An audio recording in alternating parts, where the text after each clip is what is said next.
Jail કર્મચારીઓના સ્વાસ્થ્ય સારા રહે તેવા ઉદ્દેશ્ય સાથે પ્રકૃતિ પરીક્ષણ કેમ્પ યોજાયો હતો। एक कदम स्पष्ट भारत की ओर हेठળ भारत सरकारना आयुष मंत्रालय द्वारा समग्र देश में प्रकृति परीक्षण अभियान चलाववामां आवी रह्युं छे, जे अंतर्गत आज वडोदरा शहर में आवेली सेंट्रल जेल खाते जेल में काम करता कर्मचारीओनुं स्वास्थ्य जळवाई रहे तेना माटे आयुष कचेरी वडोदरा द्वारा प्रकृति परीक्षण केम्पनुं आयोजन करवामां आव्युं हतुं। आ योजायेल केम्पमां जेल में काम करता कर्मचारीओ तेमज जेल परिसरमां रहेता परिवारोनुं प्रकृति परीक्षण करवामां आव्युं हतुं। आ केम्पमां कर्मचारीओ मोटी संख्यामां उपस्थित रह्या हता। जैसा कि आप नींद कम लेते हैं तो आपको टाइम पे सो जाना चाहिए। मिनिमम एक दिन में आपको 8 घंटे जरूर सोना चाहिए। आपको सुबह उठ के थोड़ी बहुत फिजिकल एक्टिविटी जरूर परफॉर्म करनी चाहिए, जैसे कि आपने 1 किलोमीटर चल लिया या फिर सुबह उठते ही कुछ सूर्य नमस्कार जैसा कोई योगा आपने कर लिया, वो आपको अपनी लाइफ में इंक्लूड करना चाहिए। प्रोग्राम गोठवવામાં છે એમાં તો એ ફાયદો એ છે કે લોકોને એડવાન્સમાં કઈ રીતે પોતાની સારવાર મળી રહે અને અમારો સ્ટાફ જે છે કાયમ બીજી રહેતો હોય છે એને બહાર જવામાં આ તકલીફ નથી, પણ જો આ કેમ્પમાં અમારે જેલના કેમ્પની અંદર યોજાયો તો બધાને માટે બહુ સારામાં સારું છે અને બહુ આના પછી જે કંઈ નવા કંઈ પ્રોગ્રામ હશે ને એ આજનો પ્રોગ્રામ રાખતા હશે તો અમે એનામાં એક્સેપ્ટ કરવા માંગીએ।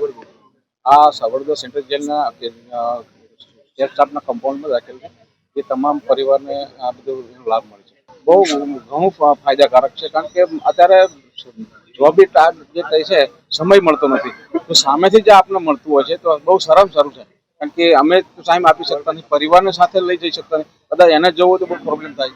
આ તો બહુ સરસ છે કે જે આપણે સામેથી જ આપણને સારવાર માટેનું જ્ઞાન મળે છે। પ્રકૃતિ પરીક્ષણ શું છે તો એ ફ્યુચરમાં તમારા ડિસીઝનું ડિટેક્ટ કરી અને પ્રિવેન્શન કરશે। Prevention is better than cure, Ayurveda એના જ માટે છે। આજે આપણા પ્રધાનમંત્રી શ્રી દેશમાં અને વિદેશમાં આયુર્વેદનો પાયો ખૂબ જ મજબૂત કરવા માંગે છે, તો આપણે સૌએ ફાળો આપવો જોઈએ। આયુર્વેદની અંદર 3 પ્રકૃતિ બતાડી છે, વાયુ, પિત્ત અને કફ।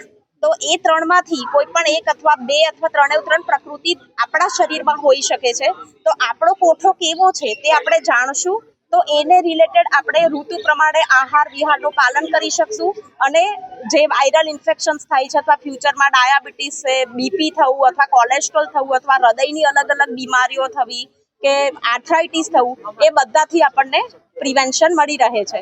તો હું આપને આજના દિવસે એ જ સંદેશો આપીશ કે આપણે માનનીય પ્રધાનમંત્રી શ્રીના આ મહાન અભિયાનમાં જોડાઈએ અને લોકોને બને તેટલું જાગૃત કરીએ।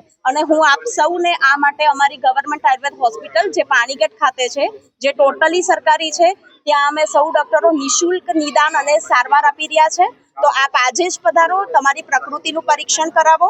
તેને અનુરૂપ અમે લોકો બુકલેટ પણ આપીએ છીએ કે તમારી જે પણ પ્રકૃતિ આવે એ રિલેટેડ તમને નોટ્સ આપવામાં આવશે પીડીએફમાં કે તમારે શું ધ્યાન રાખવું। સમાચારોના સતત અપડેટ માટે TNN ન્યૂઝને YouTube પર સબસ્ક્રાઇબ કરી બેલ આઇકોન પ્રેસ કરો અને અમારી સાથે જોડાયેલા રહો ફેસબુક, ઇન્સ્ટાગ્રામ અને ટ્વિટર ઉપર।